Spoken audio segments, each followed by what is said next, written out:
The word which is most similar in meaning to the given word. Friends, अगर आपकी vocabulary अच्छी है तो आपको पता ही होगा कि इस टाइप के क्वेश्चंस आपके एग्जाम्स में आते हैं और आप उन्हें बिल्कुल सही सही टिक करके आएंगे। लेकिन वोकेबुलरी अगर अच्छी नहीं है तो आप सबसे पहले एक बुक ले लीजिए और बुक के थ्रू आप उसकी तैयारी कर सकते हैं। और अगर वो करना आपको बोरिंग लगता है और नहीं कर पाते हैं तो आप जितनी ज़्यादा प्रैक्टिस करेंगे क्वेश्चंस कवर करने की, उतनी ही ज़्यादा वोकेबुलरी आपकी अच्छी होती जाएगी। प्रैक्टिस सेट लगाइए, यूट्यूब वीडियो देखिए और एक ही वीडियो 2 बार देखिए, जिससे कि ज़्यादा से ज़्यादा क्वेश्चंस आपको अच्छे से याद हो पाए। ग्रामर के सारे आपके क्लैरिफिकेशन आपको अच्छे से हो जाएगा, कौन सा रूल्स लगता है और किस हिसाब से आपको क्वेश्चंस को सॉल्व करना होता है। यहाँ वर्ड दिया हुआ है एवरलास्टिंग। एवरलास्टिंग की अगर बात की जाए तो एवरलास्टिंग होता है एक तरीके से अनंत। अनंत मतलब जिसका कोई अंत ना हो, वो होता है एवरलास्टिंग। तो यहाँ पे दिख रहा है आपको, देखो टेम्परेरी तो पता ही होता है, टेम्परेरी कुछ टाइम के लिए होता है, मेमोरी भी कुछ समय के लिए होता है, और फिनिट अनंत नहीं होता, इन्फिनिट होता है अनंत। अगर इसी की जगह इन्फिनिट लिखा होता तब ये इसका राइट आंसर हो सकता था, मोस्ट सिमिलर मीनिंग। लेकिन इन्फिनिट ना होकर यहाँ फिनिट है, तो इसका राइट आंसर एंडलेस हो जाएगा। एंडलेस जिसका कोई अंत ना हो। तो ऑप्शन नंबर 3 इसका राइट आंसर हो जाएगा। नेक्स्ट क्वेश्चन की तरफ चलते हैं। नेक्स्ट क्वेश्चन है rice needs plenty of water dash cotton needs black soil. जब हम राइस की जो क्रॉप होती है, चावलों की जो फसल होती है, उसे अथाह पानी की जरूरत होती है, पानी में ही वह राइस की जो फसल पकती है। जबकि कॉटन को ब्लैक सॉइल की ज्यादा जरूरत होती है। किसको? कॉटन को। तो जबकि यहाँ आ रहा है तो जबकि के लिए अपन को वेराज यूज होगा, जो कि ऑप्शन नंबर 3 में दिख रहा है कि rice need plenty of water जबकि वेराज कॉटन नीड्स ब्लैक सॉइल। तो ऑप्शन नंबर 3 इसका राइट आंसर हो जाएगा। नेक्स्ट क्वेश्चन की तरफ चलते हैं। He dash go to Delhi. He dash go to Delhi, वह कल दिल्ली जा सकता है। तो माइट, माइट इसका राइट आंसर हो जाएगा। He might go to Delhi, वह कल जो है दिल्ली जा सकता है। He might go to Delhi tomorrow. Next question, Arunima, Uma and Ravi are fighting with. तीनों जो है एक दूसरे से लड़ रहे हैं, मतलब वन अनदर आएगा। ईच वन नहीं आएगा, सबसे लड़ रहे हैं नहीं, एक दूसरे से लड़ रहे हैं। एमंग देमसेल्फ भी नहीं आएगा। ऑप्शन नंबर 3 इसका राइट आंसर हो जाएगा। Arunima, Uma and Ravi fighting with one another. Next question की तरफ चलते हैं। नेक्स्ट क्वेश्चन है Aryan dash to set up his own business. Aryan को क्या है? अपना बिजनेस सेटअप करना चाहिए। इंटेंड इसका राइट आंसर हो जाएगा। Option number 2 intends. Next question की तरफ चलते हैं। Sheena dash the cake before her ऑन्ट arrive. Sheena ने जो है कि उनकी आंटी के आने से पहले केक को क्या कर लिया? बैक कर लिया था। तो क्या आएगा? हैड आएगा। बैक कर लिया था। क्यों? क्योंकि उनकी आंटी आने वाली थी। Sheena her bake the cake before her aunty arrive. Aunt के आने से पहले पहले शीना केक बेक कर चुकी थी। हैड अराइव मतलब, हैड बैक्ड मतलब ऑप्शन नंबर 4 इसका राइट आंसर हो जाएगा। Next question, her face is quite dash everyone. उसका फेस जो है उसके किससे सबसे मिलता है। तो familiar to everyone, familiar to everyone आएगा। फैमिलियर टू एवरीवन, टू मतलब ऑप्शन नंबर 1 इसका राइट आंसर हो जाएगा। नेक्स्ट क्वेश्चन की तरफ चलते हैं। I have been thinking about you and looking dash you all day. I have been thinking about you, मैं पूरा दिन तुम्हारे बारे में सोचती रही। एंड लुकिंग फॉर यू अब ऑल डे, और मैं तुम्हें पूरा दिन ढूंढती रही। तो 4 आएगा, ना कि बाय, ऑन और ओवर बिल्कुल नहीं आएगा।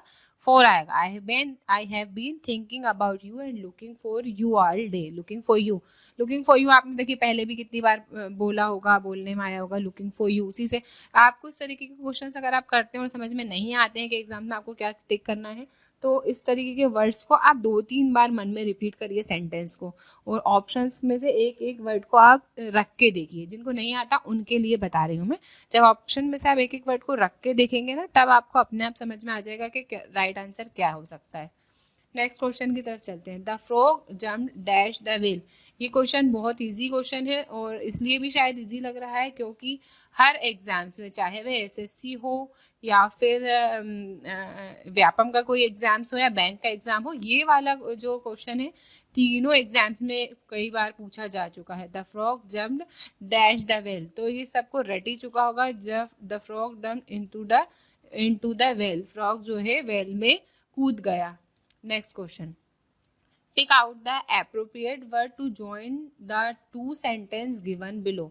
ये क्वेश्चन आपको एग्जाम्स में, हर एग्जाम्स में देखने को मिलेगा ही मिलेगा। 2 सेंटेंस दिए रहेंगे, उनको एक छोटे से वर्ड से आपको जोड़ना होगा। यहाँ लिखा हुआ है I like him dash, I like him, मैं उसे पसंद करती हूँ। ही इज हार्ड वर्किंग, क्योंकि वे हार्ड वर्किंग है।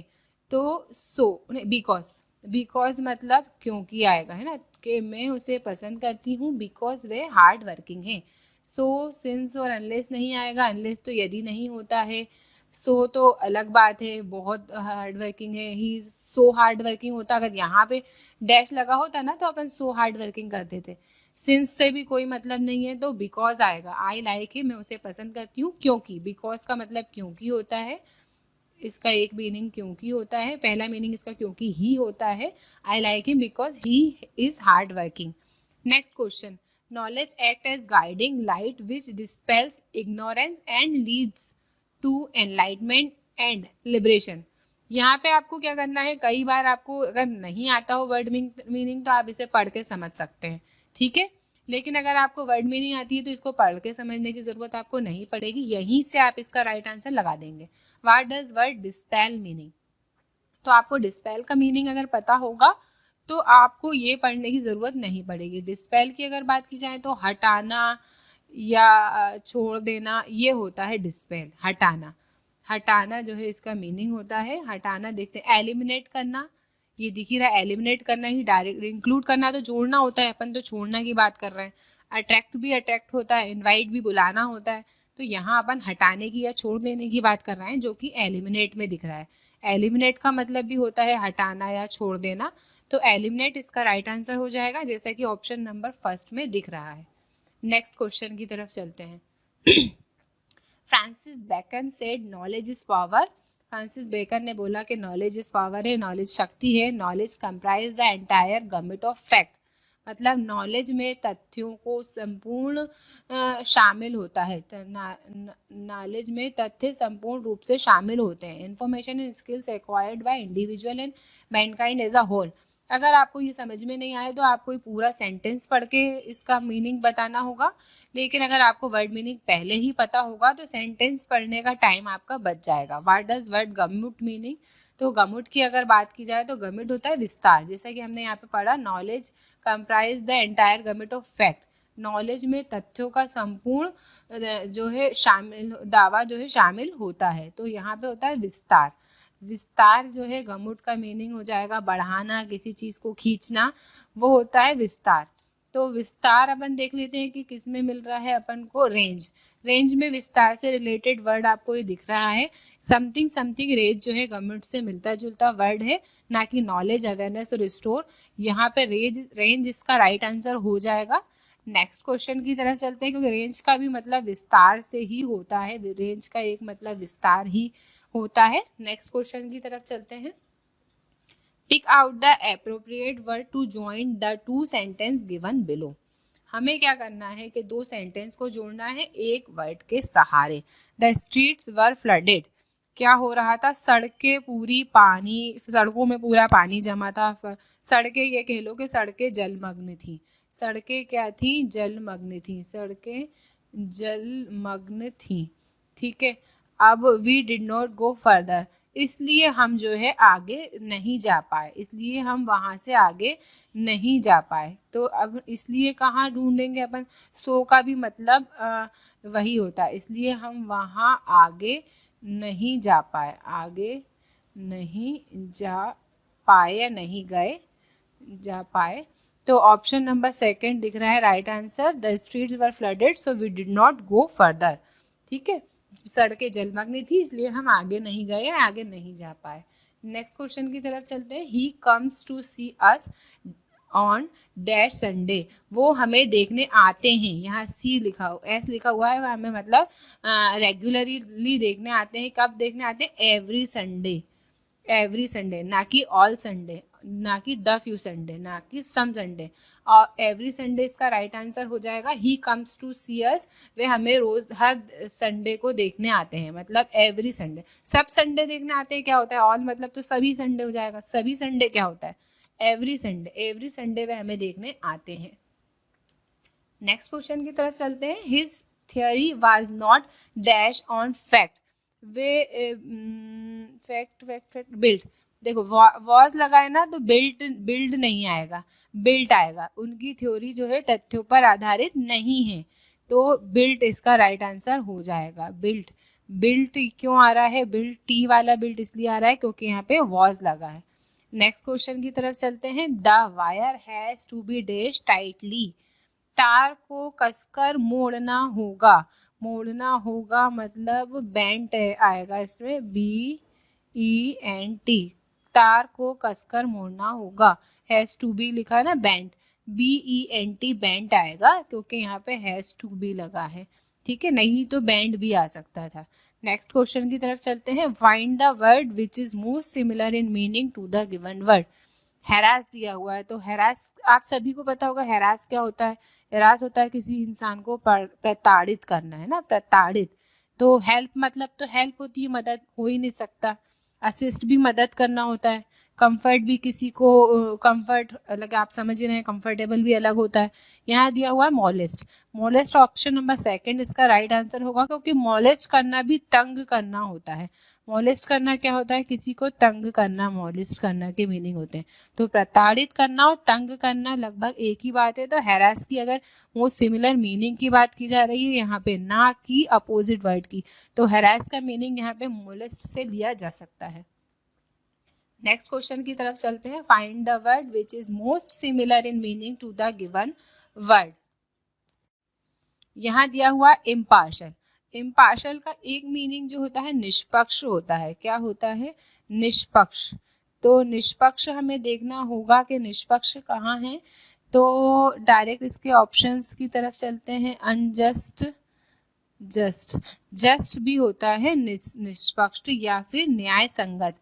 जस्ट है, अनजस्ट तो इसका उल्टा हो जाएगा। यहाँ पे मोस्ट सिमिलर लिखा हुआ है, मोस्ट सिमिलर ना लिखा होके एंटोनिम्स या अपोजिट वर्ड होता तब अनजस्ट इसका राइट आंसर हो सकता था, लेकिन यहाँ पे जस्ट लिखा हुआ है जो कि न्याय संगत। इसका एक मीनिंग जस्ट का, जैसे जस्ट का एक मीनिंग थोड़ा होता है, वैसे ही जस्ट का एक मीनिंग न्याय संगत भी होता है। तो निष्पक्ष और न्याय संगत लगभग लगभग एक ही होता है। तो इम्पार्शल का मीनिंग जस्ट ले सकते हैं, जैसा कि ऑप्शन नंबर 4 में दिख रहा है। नेक्स्ट क्वेश्चन की तरफ चलते हैं। Find the word which is most similar in meaning. यहाँ भी सिमिलर दिया हुआ है, similar in meaning to the given word. Liberal, liberal की अगर बात की जाए तो अगर आप सभी को लिबरल का मतलब पता हो तो उदार होता है या दयालु होता है। ठीक है, अब सिमिलर वर्ड ढूंढना है उदार और दयालु के, तो जेनरस इसका राइट आंसर होगा। जेनरस का मतलब भी उदार या दयालु ही होता है, ना कि माइजर, ना स्टिंगी, ना मैलवोलेंट। जेनरस इसका राइट आंसर हो जाएगा, जैसे कि ऑप्शन नंबर सेकंड में दिख रहा है। नेक्स्ट क्वेश्चन की तरफ चलते हैं। She is dash Paes, dash she can not miss her morning prayer. तो पियस क्या होता है? पियस एक तरीके से धार्मिक प्रवृत्ति का होना होता है, धार्मिक प्रवृत्ति का होना। तो शी इज सो पियस, वे बहुत धार्मिक प्रवृत्ति की है। दैट, सो के साथ ज्यादातर डैट ही आता है, बचपन से आपने पढ़ा ही होगा। सो अगर समझ गए तो आगे आपको सच लगाना, दैट ही लगाना पड़ेगा। तो सो दैट इसका option number second right answer हो जाएगा। शी इज सो पियस, वे बहुत धार्मिक है। That she can not miss her morning prayer, तो वे कभी भी, इसलिए वे कभी भी सुबह की प्रार्थना मिस नहीं करती है। तो ऑप्शन नंबर सेकंड इसका राइट आंसर हो जाएगा। सो दैट, ना कि सच दैट, ना कि एस, ना कि सच सो दैट इसका राइट आंसर हो जाएगा। नेक्स्ट क्वेश्चन की तरफ चलते हैं। Dash did the principal come into the hall, dash the student stood up, hardly than, नहीं, नो सूनर देन में ये वाली स्पेलिंग वाला देन, DHAN देन। देखिए नो सूनर अगर अपन लगाते हैं कि जैसे ही नो सूनर, जैसे ही प्रिंसिपल ने कमरे में प्रवेश किया, then the student stood up, सारे स्टूडेंट्स खड़े हो गए। तो ऑप्शन नंबर सेकंड ही इसका राइट आंसर हो जाएगा, आगे के ऑप्शंस पढ़ने की जरूरत नहीं है। जैसे ही प्रिंसिपल ने कमरे में प्रवेश किया और स्टूडेंट सारे खड़े हो गए, तो ऑप्शन नंबर सेकंड इसका राइट आंसर हो जाएगा। नेक्स्ट क्वेश्चन की तरफ चलते हैं। My uncle dash was born overseas, he has always been a great traveller. My uncle जो है कि विदेश में पैदा हुए हैं, माय अंकल जो विदेश में पैदा हुए हैं, हु आएगा है ना, माय अंकल जो कि विदेश में पैदा हुए हैं, he always been a great traveller, वे हमेशा ही एक अच्छे ट्रैवलर रहे हैं, तो वह हु आएगा। My uncle who was born overseas, वे मेरे वो अंकल जो कि विदेश में पैदा हुए हैं।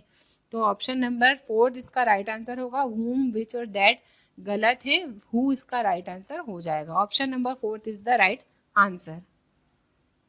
Next question, replace the understand phrase with a single word. एक फ्राज दिया है, उसको अगर सिंगल वर्ड में चेंज करना हो तो हम क्या करेंगे। I can't make out what you are saying, मैं नहीं समझ पा रही हूँ कि तुम क्या कह रहे हो।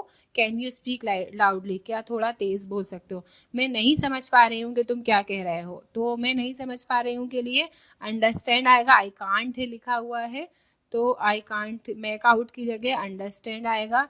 अगर इसका आपको वर्ड मीनिंग नहीं भी पता होता तो भी आप ये सेंटेंस पढ़ के इसका राइट आंसर लगा सकते थे। ऑप्शन नंबर सेकंड इसका राइट आंसर हो जाएगा, ना कि राइट, ना कि कंफर्म, ना कि लिसन। मेक आउट मतलब अंडरस्टैंड आएगा यहाँ पे, है ना। नेक्स्ट क्वेश्चन की तरफ चलते हैं। नेक्स्ट क्वेश्चन है, replace the underline phrase with is suitable option. Put up with की जगह लगाना है, I really can not put up with this kind of attitude, मतलब मैं इस तरीके का बिहेवियर बिल्कुल भी बर्दाश्त नहीं कर सकती हूँ। तो क्या होगा, टॉलरेट, बिल्कुल बर्दाश्त नहीं कर सकती, कैन नॉट, तो टॉलरेट इसका राइट आंसर हो जाएगा, ना कि अंडरस्टैंड, ना कि एक्सप्लेन, ना ही रिकमेंड। तो मैं इस तरीके का बिहेवियर बर्दाश्त नहीं कर सकती हूँ, तो क्या आएगा, टॉलरेट आएगा। ठीक है, टॉलरेट इसका राइट आंसर हो जाएगा। टॉलरेट का मतलब भी बर्दाश्त करना होता है, जैसा कि आप सभी को पता होगा, बर्दाश्त करना मीन्स टॉलरेट होता है। नेक्स्ट क्वेश्चन की तरफ चलते हैं। नेक्स्ट क्वेश्चन है, find the word which is opposite to the highlighted word from the given option. देखिए अपोजिट वर्ड बताना है ना, ये वाली लाइन आपको जरूर अच्छे से पढ़नी है, बिल्कुल भी इसे मिस नहीं करना है।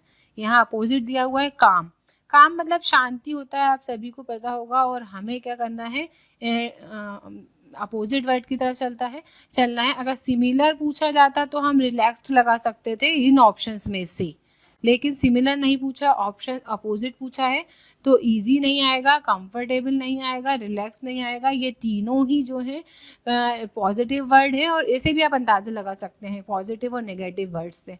काम भी एक पॉजिटिव वर्ड है, रिलैक्स, इजी और कंफर्टेबल तीनों ही एक पॉजिटिव वर्ड है।